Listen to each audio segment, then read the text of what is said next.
น้อยลองเบิ่งเด้อบอกเพิ่นบ่ได้อีหลีเมียฝรั่งจะเป็นดวงอืมเนี่ยฝรั่งเอาต้มมักกัน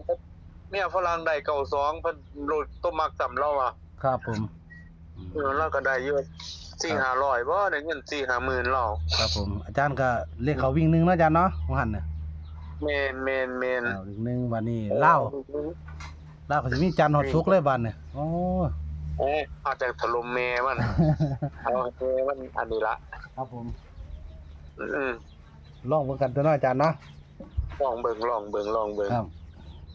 อ๋อ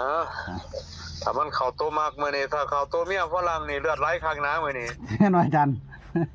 ให้เรา2คู่เลยเด็ดๆเลยว่ะครับผมจังได๋ก็เป็นละว่าอยู่ใกล้ก็ได้เอาได้ก็เอาให้เราเริ่มแต่ให้เราซื้อน้อยนำหั่นนะคู่วงกลมนี่พิเศษปกติครับผมเพราะว่าเมียฝรั่งเราทุนหลายแม่นเด้ออาจารย์เราทุนใหญ่เราเคยเลยเราหลายๆวังครับหมดก้อนๆแล้วนำหั่นเนาะอาจารย์เนาะว่าอาจารย์นำหั่นนะว่าดังๆว่าเราได้ผู้เดียว800,000ว่าโอ้ยมาเหลียกมักแต่เราว่า2เก่า2ด้านไปใส่2เก่าของเราโอ้ยแม่ตายกูรู้เลยครับผมอาทิตย์หลังๆเนาะหมอรวยเนาะแม่นอาจารย์เพิ่งจะเริ่มลุ้นงวด2งวดนี่ล่ะอาจารย์มันงวด2งวด3งวดนี่ล่ะเอาเดี๋ยวเข้าที่โป้งเนาะอาจารย์บัดนี้เลขตัวเว้าตัววงกลมนี่เราให้เราไปจัดเด้ว่าครับจัก 20,000นะตัววงกลมนี่โอ้ให้เราจัดเลยว่าเลขอาจารย์มากหลายมื้อนี้บอกเราครับน้อยเราก็ซื้อตัวละ500อยู่น้อยเราว่าเราสิไปซื้อ5:00 น 6:00 นครับผมน้อยเพราะว่าเลขอาจารย์มากไปเป็นน้อยก่อนจะเป็นอีหยังช่วงนี้สังเกตอะไรอาจารย์ก็จังบ่ได้คำนวณครับน้อยนะมันคือไปออกแต่น้อยเท่าว่าจังว่าจนบอกลูกศิษย์ไปหาเอาเด้อตัวละ5ละ10บาทครับผมลองเบิ่งอาจารย์ลองเบิ่งว่าน้อยว่าอย่าไปเล่นหลายว่าครับมันก็เป็นของเขาอยู่เอาวันนี้เฮาสิลองจับคู่ตัวใดอาจารย์หรือวิ่งตัวใดครับผมวิ่ง6กับ9เด้อ6กับ9อาจารย์เนาะบนล่างคือเก่านะครับล่างคือเก่าบนล่างครับผม61 62เด้อ61 62ครับผมแล้วก็94 97ตัวกันเด้อครับผม02 03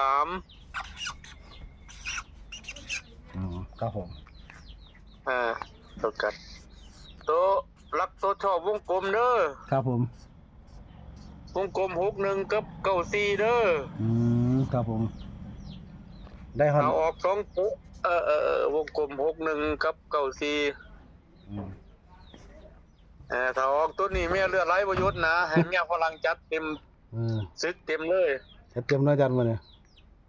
จัดเต็มเลือดไหลบ่หยุดคักเนาะกันบอกอาจารย์มากหลายมื้อนี้บอกเรามักนะอาจารย์เนาะ6194เนาะอาจารย์94นี่จะเป็นมักแห้งว่าจะเลขตกหลอกออกมาจังได๋ว่าบ่คิดมักแห้งแต่มื้อนี้บอกเราครับผมถ้า FC มักน้ำก็จัดให้เต็มซึกโลดครับFC ได้นำกันเบิดทุกคนรวยยกช่องเฮาเลยครับผมน้ำเนาะอาจารย์เนาะเลขครับวิ่ง6กับ9นะครับจับ61 62 94 97นะครับ02 03นะครับอาจารย์ครับผมครับผมตามนี้นะครับขอบคุณอาจารย์สมัยหลายด้วยนะครับที่แบ่งปันในทางพี่น้อง FC ทั้งช่องเฮานะครับให้เอามันแตกอาจารย์สุกอาจารย์มาเนี่ยอย่าออกดูเฮาก็บ่ยอมแพ้เนาะอาจารย์เนาะสู้กันเลยเนาะอาจารย์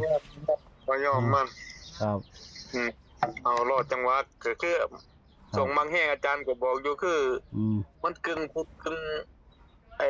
พฤหัสสิอาจารย์มากหลายเลยเหล็กอาจารย์มันเคยเข้าช่วงนี้ครับผมจากเก่า61กับ94มาแล้วนี่แม่ตายโครูข้างรถนะ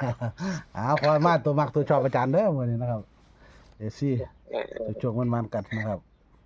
ฝากกดไลค์ฝากกดแชร์นะครับสำหรับอาจารย์ขอบคุณหลายครับสวัสดีครับครับผมสวัสดีครับนะครับ